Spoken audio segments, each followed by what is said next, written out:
I think one of the biggest tips for me, I think, is communication. Anything in marriage or business, any kind of relationship. That's the number one element is communication, being a good communicator. And so many problems can be solved by just great communication.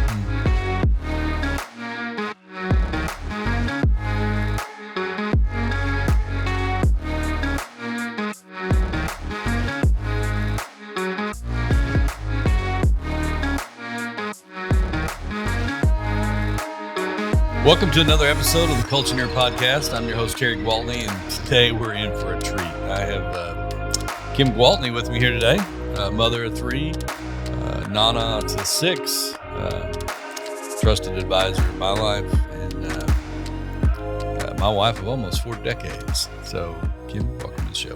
Thank you. It's great to be here. So this is going to be a little bit different today. In this episode, just going to take a little bit different direction. So when we're on here, most of the time, we're talking to, business owners, leaders, about the culture in their organization. And today we're going to talk about the importance of culture in the home. So this is where I thought that Kim could come in and kind of add maybe an objective opinion to this. And some insight. And so strap yourself in.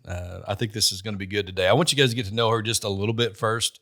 I know some of you do because you follow some of our other channels, but just real quickly, let the audience get to know you a little bit. Tell them how we met, how long we've been married, all the little fun facts. Well, we kind of have an interesting story, but we met at a private school. I was in 6th grade. I believe you were going into 7th grade. And I remember the first time that I walked in and seen you. I didn't even know your name or anything. And I just knew there was something in me that said, that's going to be your husband. And I just knew, even though we didn't even hardly talk for several years after that.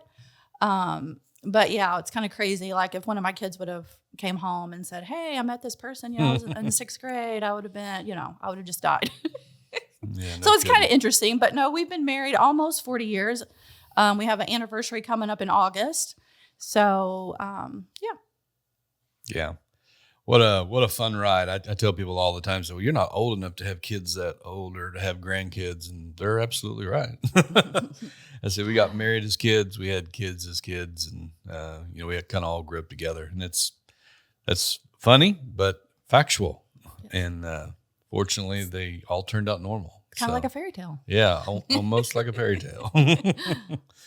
So, what's the most rewarding part of being a mom when, the grandkids call you Nana? I think one of the most rewarding things about being a mom, I know when you have kids or when you have a baby, you bring them home from the hospital and, one of the first things they do is, roll over, then they set up, and that's rewarding as a mom. But, and all those different milestones that they have, walking, all that. And I think sometimes even as a mom, we wish they're years away because we're always saying, oh, well, I can't wait till you walk. I can't wait to do this. And not realizing how fast time goes by. But I think having grown children, the most rewarding thing is seeing them flourish and walk into the thing that they're passionate about. The things that you heard them talk about when they were growing up in your house. I want to do this. I want to do that. And then seeing them walk into that dream. I think is one of the most rewarding for me as a mom. Wow. Yeah, that's so true. And as we talk about culture today too, I think also when you look at your own kids, most of the things that aggravate us about our kids as parents, I think, are when we see ourselves in them. They act a certain way and it reminds us of maybe our own struggle or our own failure or our own whatever. And if we're really honest, it's probably more about us than it is about them. But the flip side of that, of what you're talking about, is to see the fruit of like, you know what, I didn't screw all that up, Not only did we keep them alive, but maybe they actually learned something, and maybe there's some values that we passed along. And I would agree with that. Yeah, I think, one thing too about being a Nana, my kids' grandma, they call me Nana, is that's kind of, I've always heard people say that that's your reward for not killing your own kids. Oh, just kidding. Thank God I had 3 wonderful kids. We did.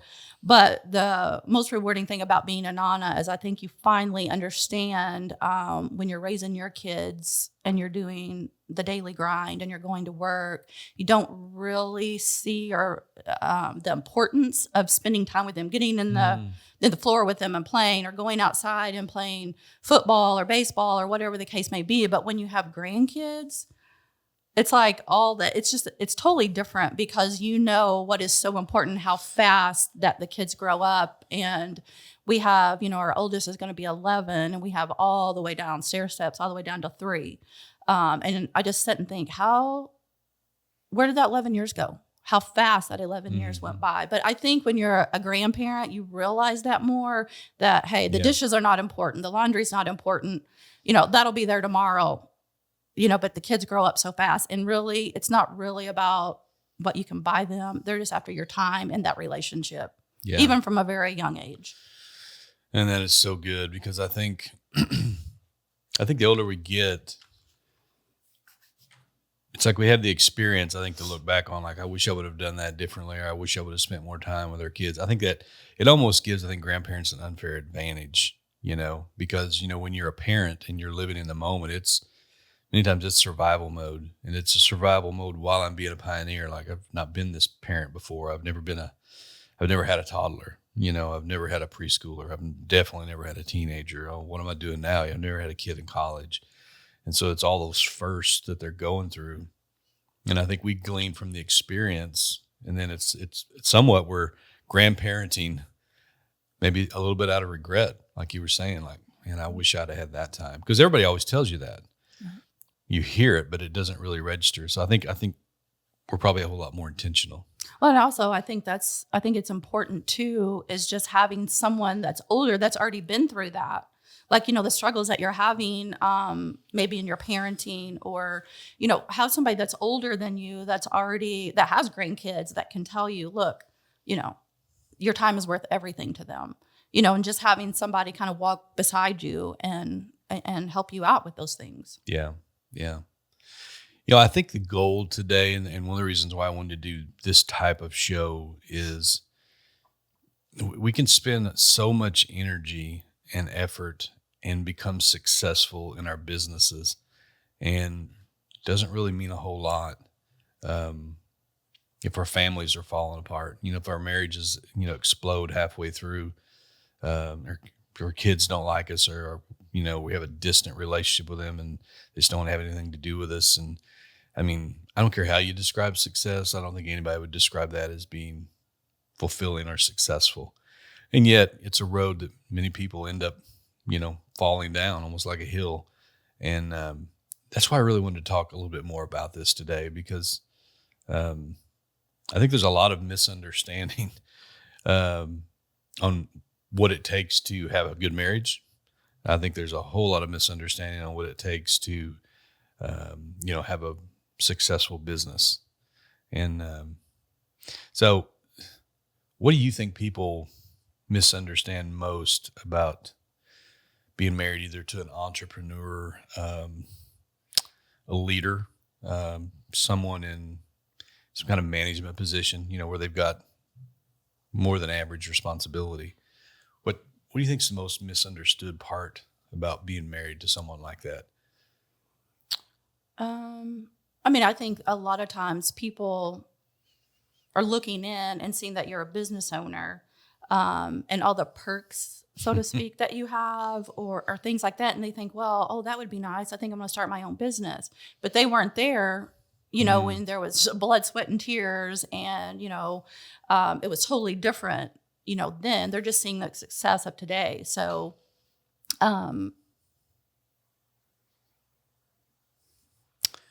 yeah.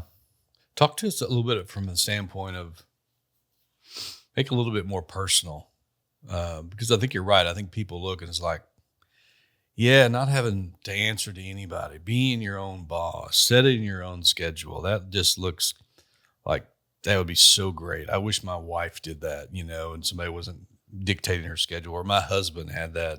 Somebody was dictating his schedule, but we all know once you get in the middle of all that, it's not quite as easy as I got to be at work Monday at 4 and hey, I'm free Right. And you're not Friday at punching a 5. time clock Yeah. from, it's not like a 9 to 5 job. You're always on. You're always on call. And I think that's where it gets into a little bit, it's people misunderstand that because they think you're going to have all this free time, even like your spouse. Yeah. Because you are working a lot of extra hours, especially when you first start a business. I mean, there's times you're going to work 80 hours a week or more. I mean, you're always on. We have phones and all of that, I mean, anybody can get a hold of us at any given time. And so I think just being really, communication is going to be key in that.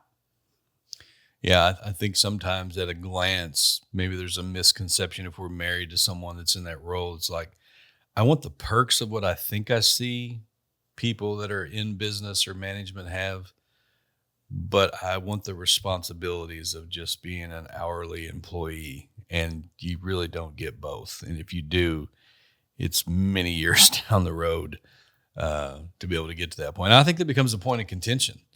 You've got maybe one party that is striving for that part of the dream that they think they want, and then the other party is almost resentful because they didn't really factor in what it took to get that. Right. And whichever one that's the business owner, the entrepreneur, they're busting their butt, so to speak, and working all these hours. And then they're coming home to someone who's meeting them at the door and it's constantly, ragging them about how many hours, that they're working and they're not spending time with us, the kids.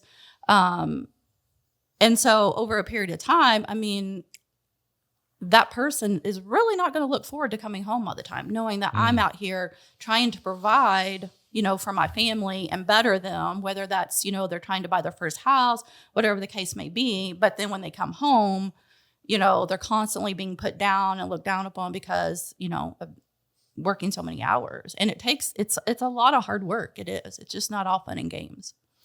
Yeah, I think there's a balance to that, but I also think, sometimes the person, because, sometimes you have both people working outside the home. Sometimes you have two entrepreneurs. Wow, what kind of chaos that can create. And then sometimes you have, one party, and it could be, the male or the female that is staying at home.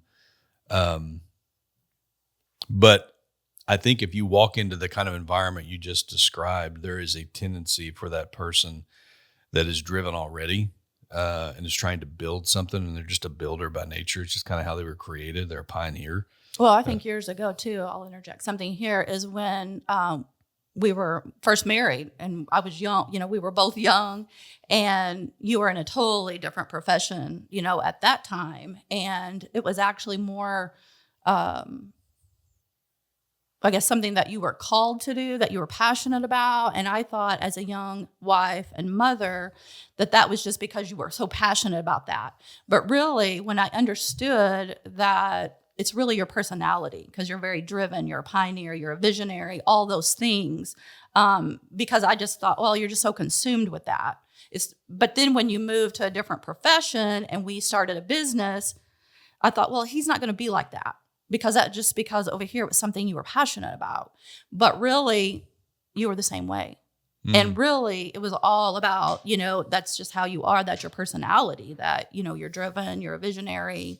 And so kind of understanding your spouse's personality, or the person that's, the business owner, or if you're in upper management, you got to understand that person's, personality as well. Yeah, that's good, because I think you probably describe the personality of most people that would say I'm an entrepreneur, because honestly, that's really what it takes to have any kind of degree of success. I mean, you have to see the big picture. You have to be driven. You have to be willing to work hard. And so I think that's a real common challenge probably that people are having in their marriage. And what I was going to say a while ago too is I think if one party is having a lot of success and being celebrated at work, and then they're coming home and all they're catching is all their inadequacies, constantly reminded of the things that they're not good at, it's very easy for them to go deeper into their profession and spend more time there because it's there that they feel accomplished. It's there they feel celebrated. It's there they feel successful. And so, I think, there needs to be a strategy on, because, you know, the other weakness is, I think entrepreneurs have more of a tendency to become a workaholic. And so, we talk a lot about, you have to understand the season. Yeah, there are times you have to spend 80 hours a week, but you can't spend 80 hours a week every week. Sure. A farmer, same thing. He's spent a whole lot more time when he's harvesting his crops and planting his crops than he is the rest of the year. Yes. He's still busy, but he's not as busy. Especially if you have a business that's seasonal as well. You got to cram, in the summer to get all the business, where you might not have any business in the winter, or not near as much. So Yeah.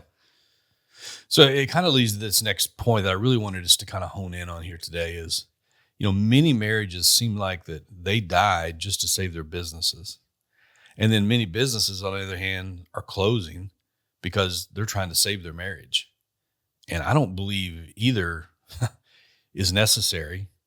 What's your thoughts on that? Because it's very, very common. You see a successful business and you see it almost go out of business. But it's paralleled with a marriage that was on the rocks, or, or vice versa.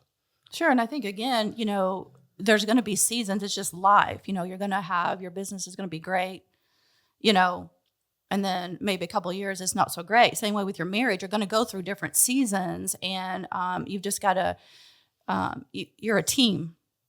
It's not one versus the other, or, you got to work as a team. Even if you're a stay-home mom or a stay-home dad, and it's your, the spouse is the entrepreneur and you don't work in the business, you're a team. But I think you can have both. We've made that work, all these years, and, you can be successful in your job and at home. Yeah. I think the more successful that we are at home, the more fulfillment you're going to have later in life, because that directly contributes, I think, to the legacy that you're leaving behind, which is kind of how we started all this today, looking back and being real intentional of understanding the moment that you're in and living in that moment. Because I believe the same thing. I believe both can exist and thrive together.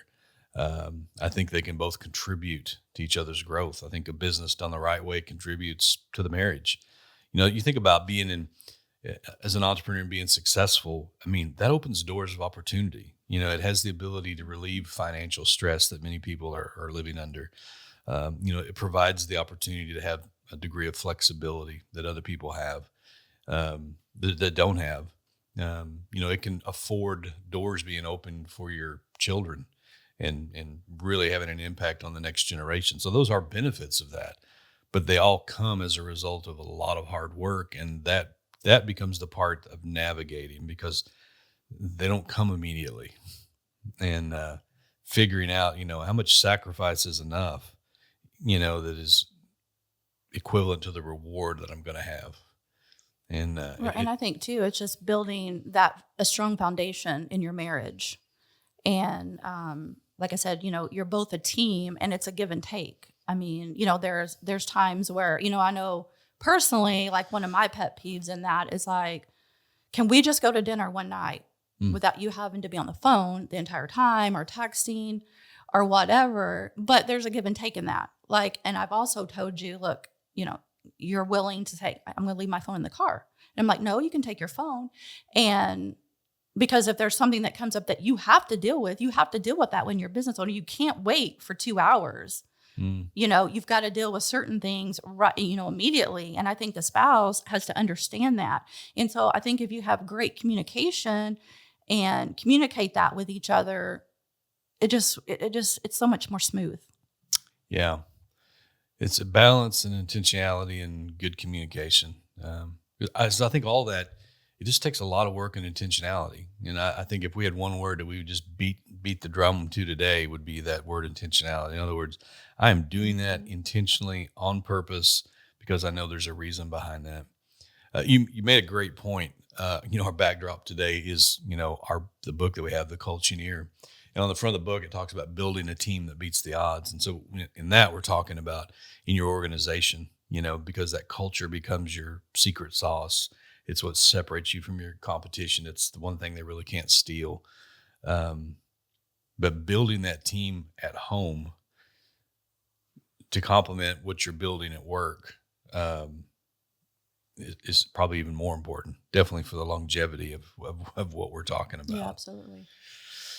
So when we talk about culture, we talk about culture at work, culture at home. Understand again what culture is, guys. Culture is a shared belief system. It's a shared values. It's a common language that's being spoken. It's how a group of people, behave in a certain way.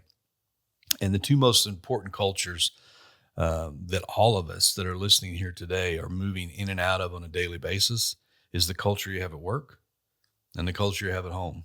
You think about that. If you simplified it, 8 hours at work, which if you're an entrepreneur, that's probably not realistic. And then 8 hours at home in a 24-hour day, there's 16 hours. And then you sleep 8 hours. And so you repeat that every day. You repeat that every week. You repeat that every month. You repeat that every year. And so that becomes like our life. And so we really need to be focused on creating some cultures that are really worth living in. And I know as a business owner, one of the things that we've tried to do is we realized somewhat early on that, we have a responsibility and there's also a benefit in really investing in the people that work for us and the things that are going on in their home life, because they don't change the hat when most of us don't do a really, really good job. If I've fought all night with my wife and yelled at my kids and kicked my dog, and then I just put my hat on and come to work, and at 8 a.m. I'm magically this person that is full of joy and optimistic and, just excited about life. And so we end up managing that stuff anyway. And same thing, you go into a toxic work culture where you despise the people you work with. Nobody wants to be there. Everybody's negative, talking about other people. They're bitter about their job. They feel like they're undervalued, underpaid. This is just a job. It's not a career. They don't do a really good job taking that hat off when they go home either. And, suddenly become Mr. Positive, great outlook on life, just showering love over everybody in their home. And so those worlds collide. And I think that's why we're talking about what we're talking about, because we got to spend as much time, I think, building culture at home, whether it's a business owner trying to provide things or just as individuals being in a business, being intentional about that when we go home. Talk to the audience a little bit about that. Well, I think one thing that I've been thinking about this a lot lately that's really kind of lost talking about building culture in our home is, again, it all goes back to mostly a lot of screen time, even our kids, on the screens all the time. And just building like traditions, for our family. And I remember when I was growing up, I would go to grandma's house on a Sunday afternoon, on Sunday dinner after church. And we would all sit around the table. Nobody had phones at that time. And everybody would communicate, talk, ask questions, how was your week? What are you dealing with? I mean, really life-changing conversations. Yeah. And I think we need to get back to just the basics and the fundamentals of that and creating that culture. And that's a good way to start, because we don't even have dinner around the table anymore most of the time, because maybe we're gone, our spouse is at home, we sit in front of the TV with our kids, let them eat at the coffee table, and we don't really sit down and have dinner anymore, which I think is so beneficial. Yeah. I look back as you say that, and it's always been said that the older you get, the smarter your parents become. And there's so much truth in that. And it just dawned on me that even as growing up, I remember that even though we had television, we watched a lot of television in our home. We never had television in the kitchen, at least when we were still in the house. When we were out of the house, I think there was a small one that came in, but that was really intentional, because that forced you to have a conversation instead of just having to be in the same room but not really be present. And I think that's a battle that all of us are dealing with right now, because I heard something, statistically, it's all over the board on mental health and the impact of these screens on this generation of kids that are coming up, and social media and all the stuff that's going with that. And it talked about how we are a generation, as parents and even as grandparents, I think, and to some degree, is that we're part of this great experiment, because it's like you said, we didn't deal with that in our generation. Our kids barely dealt with any of that. And so we don't know the ramifications of the next generation that has been babysitted by a phone their entire life, or has had unlimited access to the web, Right. their entire life and all the different things that go with that. And But even like when our kids were growing up, we always wanted the kids at our house. I don't care if you bring 10 kids, you bring 20 kids. I prefer the mhm, kids to be at my house. And we would all, you kind of look back on those times, like you were saying, and think, wow, we would all sit around and have, a dinner and just get to know those kids, and they become like, sons and daughters, mhm. to you. But, and a lot of times they have so many questions, and that you can just really impact their life by some of the conversations that you can have with them, sitting around a table or whatever the case may be. You've got to find out what works for your family. Yeah, it's good because, for instance, one of the things that we've done for years in our organization is once a week when we have our meetings, we'll pull everybody together, and those meetings always start with a shared meal. And it's not because we have guys that are hungry or can't afford to eat. But what we've realized, it's a big culture builder, because just what you said, the impactful things that are said, the things that are memorable, the big decisions that are generally made in a household, they're all made around like a kitchen table. And so we learned early on to be very intentional about that. And it really helped foster the growth of our culture to where it moved people from being an employee that was united by a paycheck to a work family that was united more around purpose. And I think here's the thing. I think when we probably brought this subject up today, it's like, oh man, this is a reminder of the areas that I fail in. I really just help me with my business. That's what we're trying to do. We're trying to help you with your business, but it's the other half of that. But I think that so many of the things that we're proficient at and that we've learned at work, we already know how to do. We just need to look at them in a different way. It's the same way with our marriages. Right. If you're in sales, you're taught to learn how to listen and ask great questions. If you can do that, you will be very successful in a sales career. If you're the one that does all the talking and you don't listen, you're not going to be very successful because people only listen to what is important to them. And when you listen to them, they also feel important. Sounds a lot like dealing with your wife. And so I wish I could say I would have learned that 30 years ago. But I guess what I'm saying is guys, we're armed with a lot of the tools that we're already using to be successful in business. You need to look at them through a different lens, like how do I apply that at home? Which kind of goes into this, if we're going to work at building culture at home, think about that with me for just a second. How can we apply that? Well, at work, you probably have core values. And what are core values? Those are the things that you say that like, these are non-negotiables for us. These are important.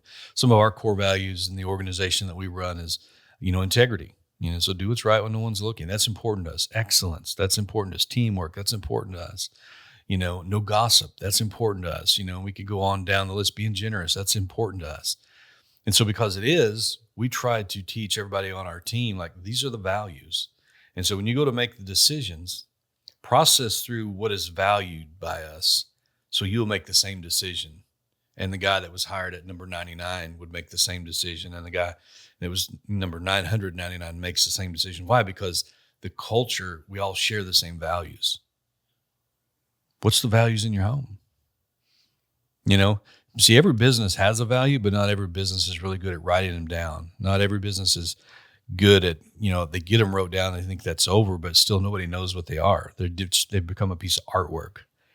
The real good businesses, though, are intentional in driving that home to where the person sweeping the floor, the delivery driver, the data entry operator, whoever they are in the business, they all know what the core values are. Isn't that the same thing we need to be doing in our house? Right. I mean, think about that. So what are the values in your home? Because I can promise you, it's far more important for you to pass those on to the people living under your roof because that represents legacy. You really want someone 20 years from now that doesn't share any of your own belief systems because you've let outside influences, whether that's college or school or friends or social media, put their values on them and they've embraced them in the absence of you passing them on. So you have to be intentional about it. I think the other thing is every business has, or should have anyway, a mission statement. And a mission statement is different than a vision. A mission statement is like, this is how we do what we do. Where a vision statement is, this is where we're going to end up. This is the grand plan of what that destination looks like. It's the same thing we should be having in our homes. What is the vision for your house? You know? And even teaching your kids those things. Yes. And maybe, I know at work, you have all the guys quote those, at different times in the meetings or whatever. But that's what we need to be doing too at home with our kids. They need to know what those things are. Yeah. Yeah. So like you think about, well, that sounds kind of corny. Well, does it change the language a little bit? I mean, what is a vision statement? A vision statement in an organization is like this. This is where we're marching towards. This is what success looks like. This is the direction that we're headed. And we'll know it as we begin to see it. Well, what does that look like for your family? Maybe that's, I want everybody in my family to be debt free. I want all my kids to be able to maybe pay for their college. Or, I want to arm all my, future generation, to be leaders in this particular, field or whatever it is. But you need to talk about that. Right, because you're training them. So more than likely when they get out of your, under your house and they have their own kids, they're going to do the same thing. They're going to repeat the same thing, for generations, hopefully to come. Yeah, I think, back to all the similarities. In a business, quit thinking about employees and try to change your people to have an entrepreneurial mindset, an owner mindset, because it'll change the way they make decisions. In the home, but thinking about, I'm just raising kids and begin to realize, you're training the next generation of leaders. That's a different approach. Same way when I'm learning to teach delegation to someone at work, it's usually something that I can do better than they can do. I can do faster than what they can do. Why? Because I have experience doing it.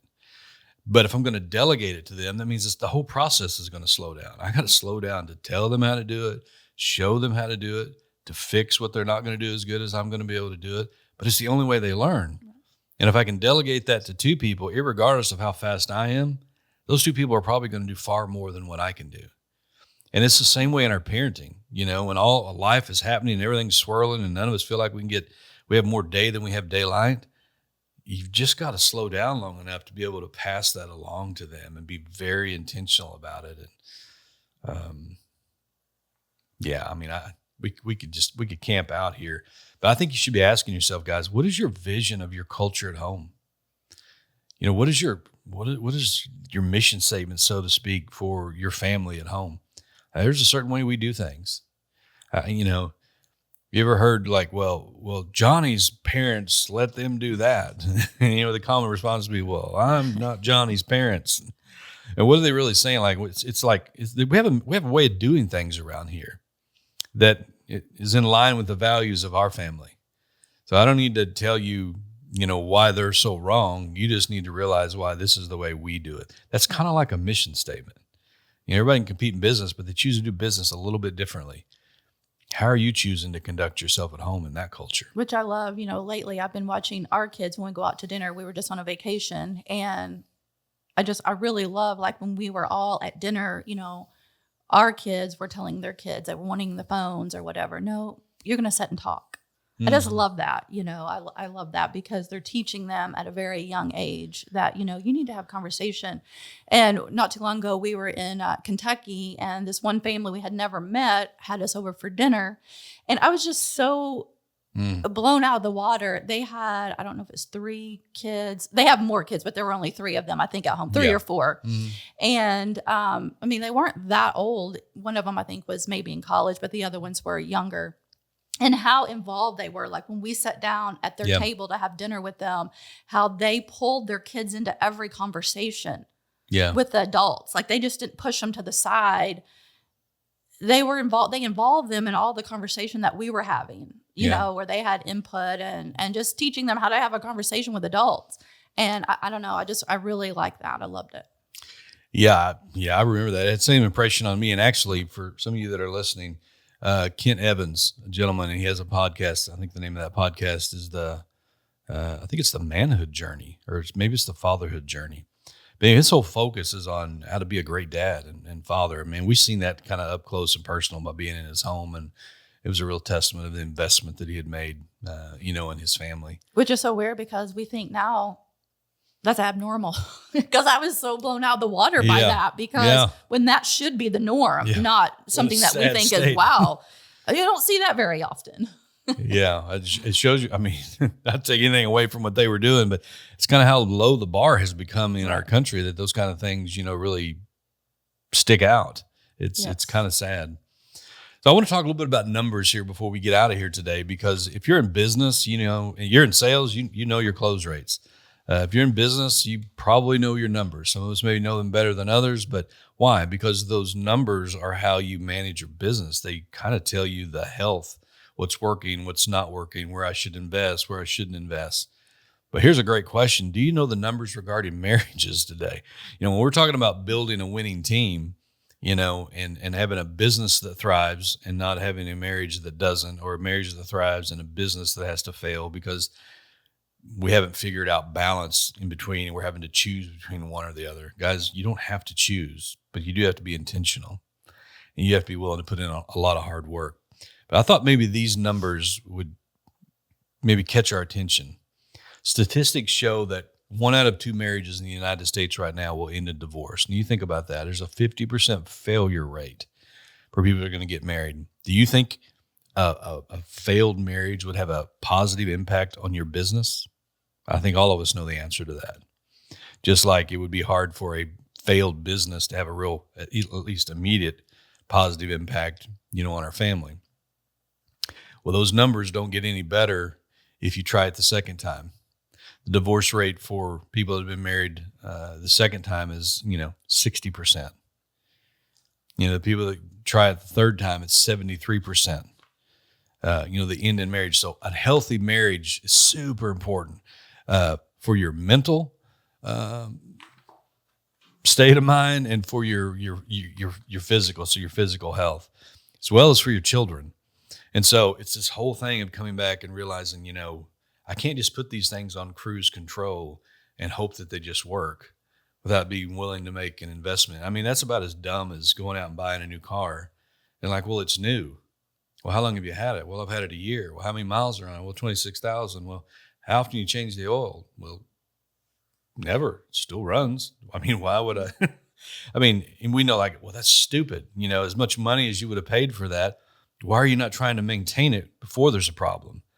And yet it's like we almost have that kind of attitude towards our marriage and our home life. Would you agree with that? Oh, yes, absolutely. I mean, it's really kind of crazy. I wanted to take a minute and talk about one of the things that we implemented within our organization, and we do this every 12 weeks, and it's called a Life 360. And it's basically an evaluation that's done with a team lead and the person that's on their team.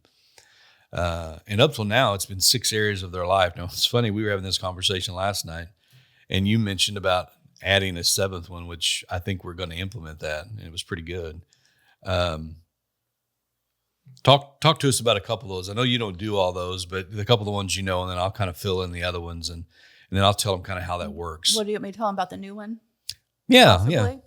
Yeah. The new one, the new F is freedom. So they all start with F. So there's 6 of them now. The new one is freedom, and just talking about, are you really free? Is there area in your life that you're really struggling, that you need some freedom in?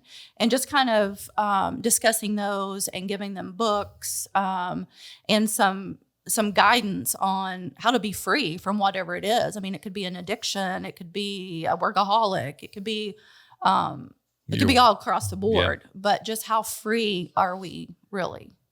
So that 360 evaluation, because I know some of you are taking notes right now, because when we talk about this, it piques a lot of interest. We use this almost as almost a wellness check. And so the people that are taking this survey or evaluation are doing it on themselves. And so like Kim was saying, right now there's 6 areas. They all begin with F for us. I'll give you some of them. How are you doing in the area of your fitness, in the area of your finances, even like something like in the area of fun. And so there's 6 of them. And then they'll evaluate, well, I'm in the area of fun in our life, on a scale of 1 to 10, I'm at a 3 right now. Life's kind of boring. I'm too busy. Or one may be in the area of their finances. I'm a 2. In the area of fun, maybe they're a 9. And so what happens is you're able to kind of talk through those things. And like, maybe the reason that the finances are so low is because they don't have a budget and they're spending all their money just entertaining themselves. But we could come 6 months later and it's like, whoa, it's swung the opposite way, because I'm working all the time and they haven't figured out balance. Or maybe they focused on just nothing but finances and they kind of let everything else go to the side. So that's the importance, again, of bringing balance to all areas of our life. And so it's almost like a wheel. If you take a wheel, it can look okay at a glance, but if it's out of balance, it rides rough, it wears prematurely, it eventually will blow out. And it's kind of like the same way with our lives. And so as an entrepreneur, we take that information and it's like, okay, what can we offer our team maybe that would help them? And so like one of the things we've done in the past is, for finances, because we know that's, if you've got people that work for you that can't manage their money, you will never, ever pay them enough. I promise you, because they will always think they have a money problem because they have more month than they have money. And yet you have an advantage of knowing, like, I know this person who makes a third less than what they do, has a savings account, a retirement account, and lives stress-free. What's the difference? It's how they manage their money.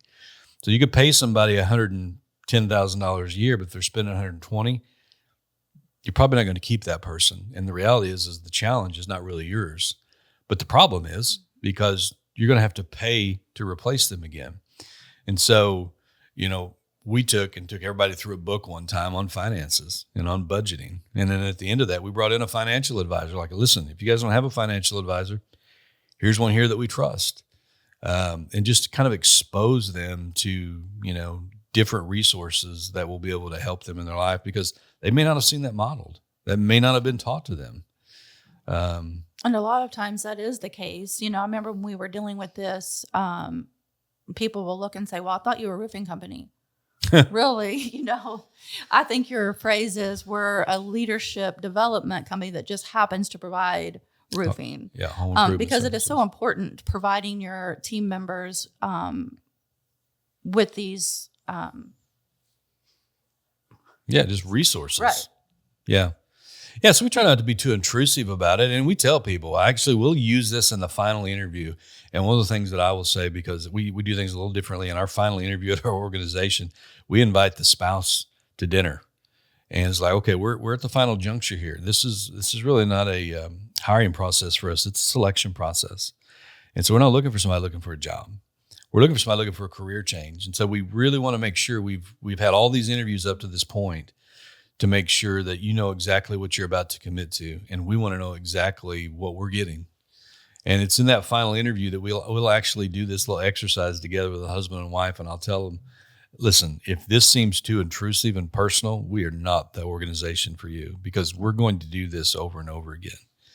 I don't need to know how much money's in your bank account, but, I also don't want to hire somebody that doesn't even have an emergency fund, because the first time something in life goes wrong, I'm not going to have the same person at work, and they may not be able to survive. And I've invested 6 months into them, and I'm not even going to start getting that payback to probably the 2-year point. Which is so funny when we're out doing that, and you can tell, like, most of the couples, they've never talked about these things in their life, which sometimes, how long have you been married? And we, that goes back again to how important, premarital counseling is and all those issues. And just the difference in how you both were raised. But you can just see it kind of just opens up something, because they kind of look at each other and like, I don't know. Are we fun? Are we not fun? Do we have friends? We don't have friends, It's just interesting because it's all across the board. Yeah, for sure. Well, we're going to have to land this plane, but let's give the audience just a few tips to, help with their family. I'll give one here, and then if you want to jump in, I think one of the things, is just be committed. Building a startup, building a business, managing people, it all requires a bunch of hard work. And without a sense of commitment, it's difficult to achieve any kind of success. So in marriage, same thing. It's a roller coaster, just like business, and it requires commitment to make it work.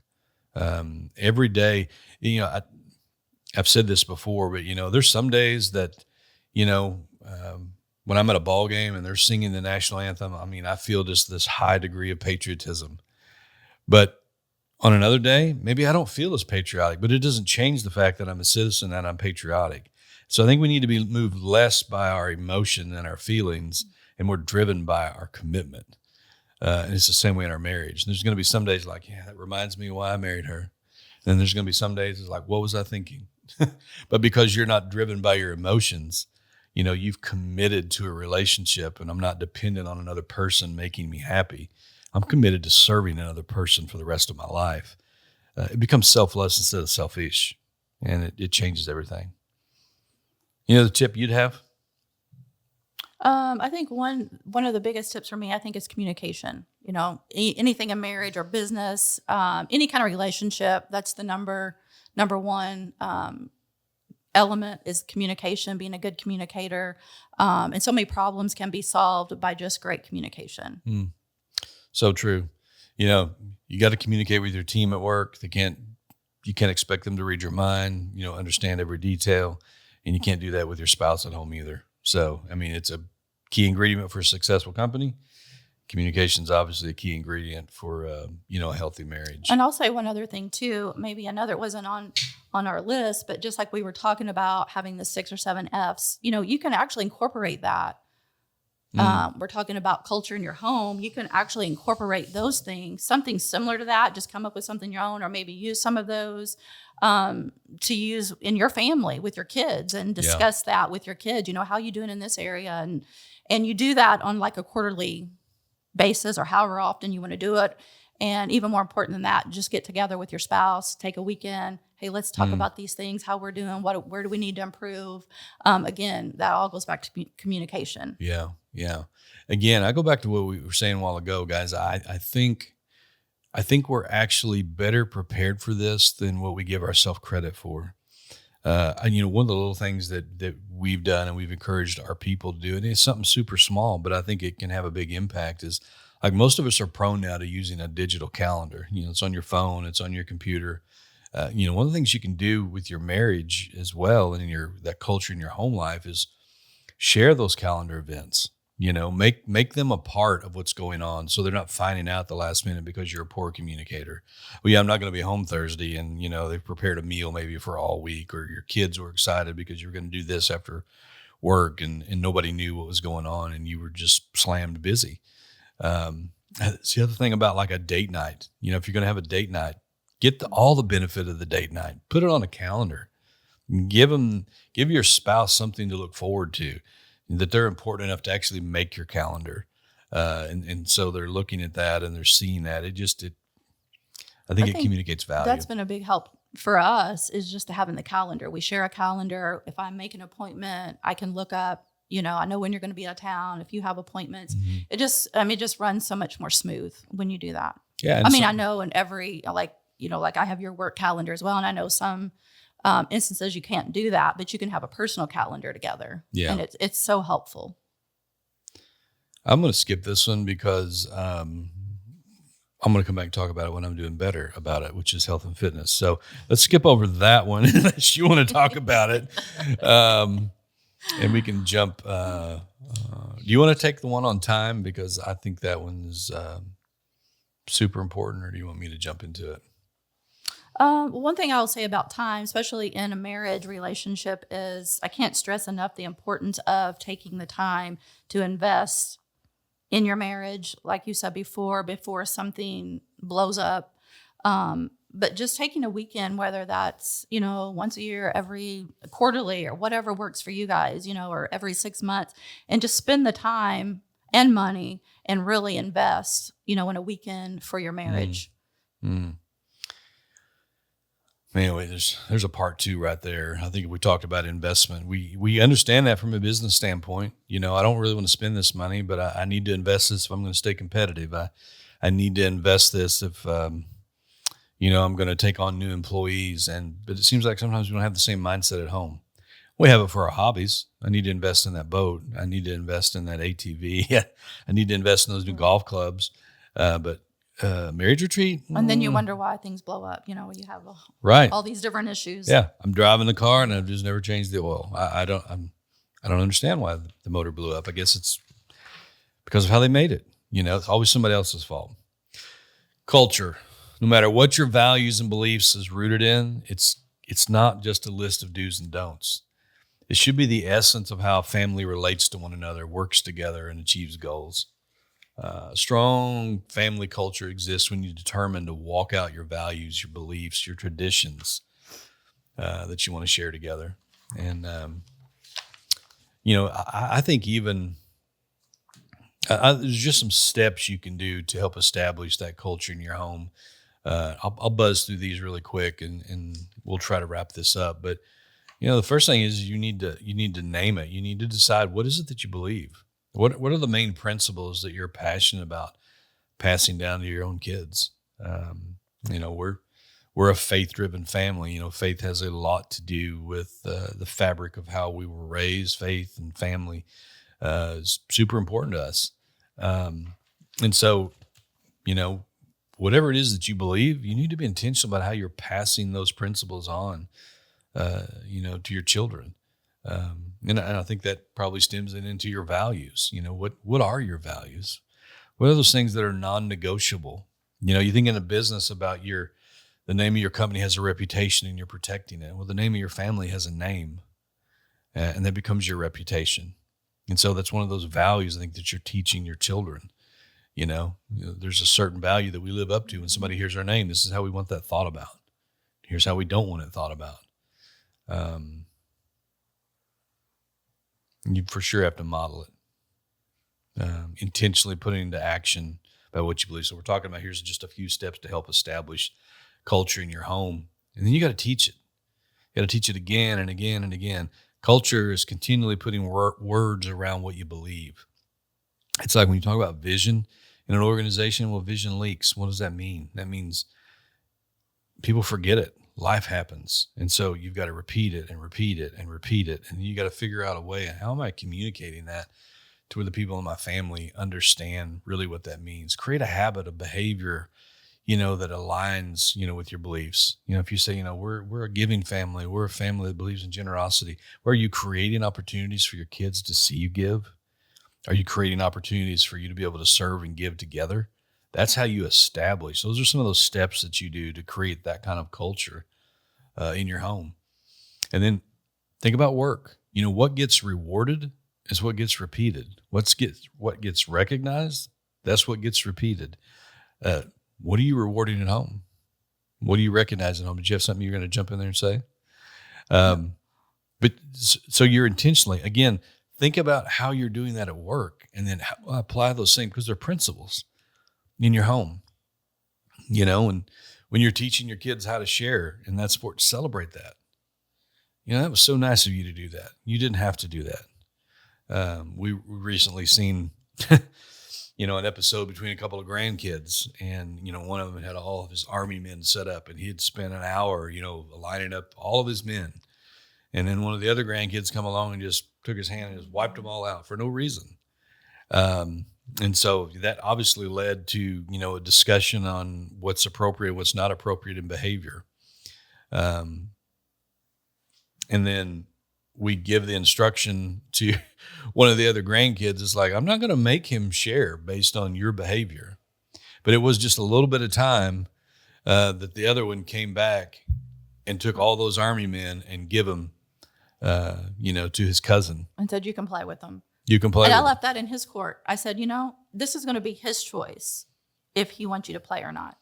Yeah. Because of what you did. I'm not going to make him, but if he chooses to, that's on him. And then to see that unfold like 20 minutes later. Yeah. And guys, that's how you model that. And then that's a moment that you want to celebrate. And what'd you say to him when you did that? Oh, I was just going on and on about it. That was so nice. You didn't have to do that. And just going on and on, and made a really big deal about it. Yeah. So, and so that encourages the repeating of that type of behavior. And so those are just some simple steps, celebrating other people, just like you celebrate success, big or small, because why? Because it's a result of the actions that have been taken. And so don't get so busy that you miss those moments, that you don't celebrate, because you're raising the leader. You're not just keeping someone alive in your house. Raise the bar a little bit.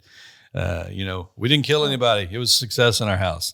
Well, let's raise the bar just a little bit. How about productive citizens? How about passing on values to the next generation?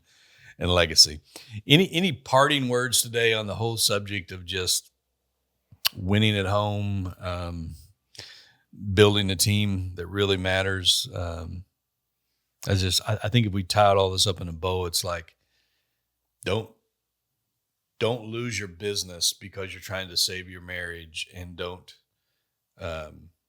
try to save your business when you're just losing your marriage. You have a dual focus. Yeah, and I think you can have both. Like I said before, Yes. you don't have to choose, one or the other. And, it's not really, I think sometimes we get in a competition, play the comparison game and the competition. It's not a competition, and you can have both. Yeah, absolutely.